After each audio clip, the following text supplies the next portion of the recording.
Did you know that within your baby's first year of life, their brain will double in size and it will create over 1 million new neural connections every second?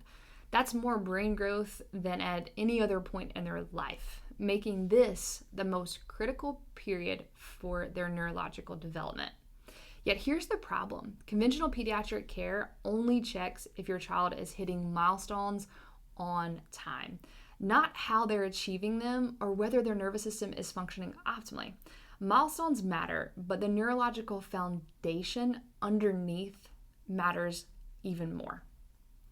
Parents, if your child is within their first year of life and you sense something just isn't quite right with feeding, sleep, or development, for parents who want to be proactive about giving their child the strongest possible neurological foundation from the very beginning.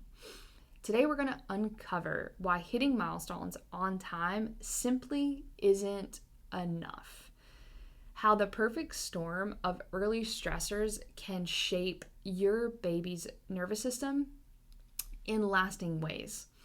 The hidden neurological meaning behind everyday milestones and how neurologically focused pediatric chiropractic care can help regulate, thrive, and develop a strong foundation for your baby. So we're excited to dive into this information with you today. The hidden neurological significance. So early milestones. So feeding. Your baby's first neurological test, so to speak, is breastfeeding. Isn't just about nutrition. It's one of the most complex neurological challenges your baby will face in the first few days of life.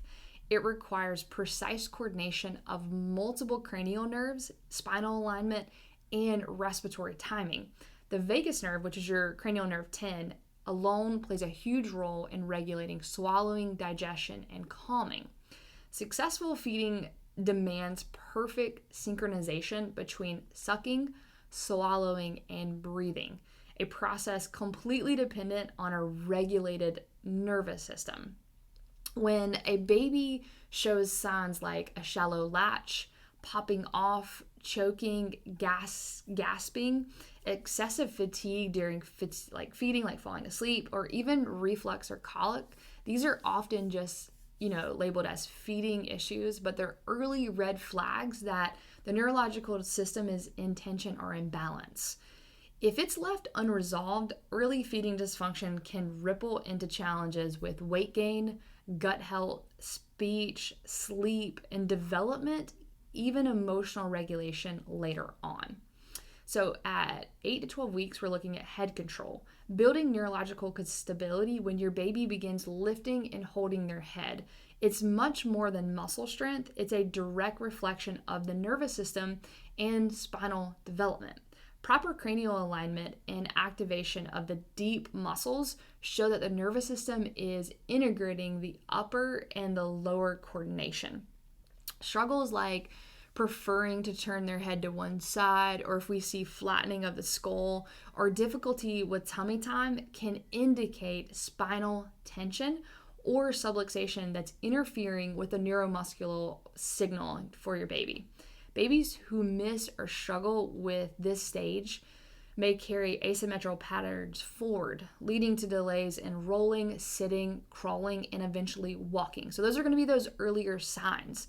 So head control is a neurological foundation for balance, posture, coordination, and sensory integration. Without it, the nervous system may compensate in ways that impact development for years to come. Around 7 to 10 months is when we're looking for crawling. Wiring the brain for learning to crawl is often overlooked or skipped today's, we want to go babies to be walking, we want them in bouncers and jumpers, but neurologically, it's one of the most significant milestones. Crawling creates a cross pattern movement, opposite arm with opposite leg, which stimulates and integrates both hemispheres of the brain through the corpus callosum. So that's why that's such an integral part. This balance integration builds the neurological wiring for future skills like coordination, focus, reading, comprehension, and emotional regulation. Floor babies, they're the best babies. Just put them on the floor, let's let them move. Babies who scoot on their bottoms or skip crawling may develop compensatory patterns, leaving gaps in sensory and motor integration. These can later show up as challenges with handwriting, attention, reading, or even proper coordination when they're trying to play a sport. Crawling simply isn't just about mobility. It's literally laying the neurological tracks for your child's future ability to learn, adapt, and thrive. Every milestone is like a checkpoint of the nervous system's development. When babies struggle with feeding, head control, or crawling, they're not just a little behind. They may be showing early signs that their nervous system is working too hard to compensate for hidden stress or imbalance. That's why at Cultivate, we don't just cheer when milestones are reached. We look deeper into how they're achieved and what that says about the child's nervous system's foundation. Really want you guys to understand the perfect storm, because why are we seeing some of these struggles? Your baby's nervous system can be overwhelmed by layers of stress. Prenatal stressors are going to be the very first. Prenatal stress during pregnancy can shape fetal brain development. It can impact it. Birth interventions, so whether that's going to be a C-section birth, induction, forceps, or vacuum deliveries, can add immense pressure to the baby's fight or flight nervous side of their nervous system. Postnatal stressors, sleep disturbance, overstimulation, antibiotics, and feeding challenges can all push baby into a constant fight or flight, leaving them stressed. If these are left unaddressed, these patterns can set up the stage for sleep struggles, colic, sensory challenges, immune weakness, and delayed development. And unfortunately, conventional medicine misses.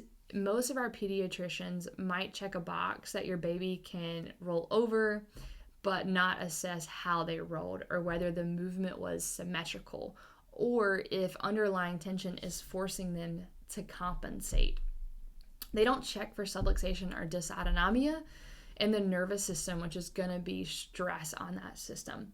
They rarely consider whether skipped or altered milestones are signs of a deeper neurological imbalance. Like, if they didn't crawl, oh well, that's okay. That's not our tone at all. We need babies crawling.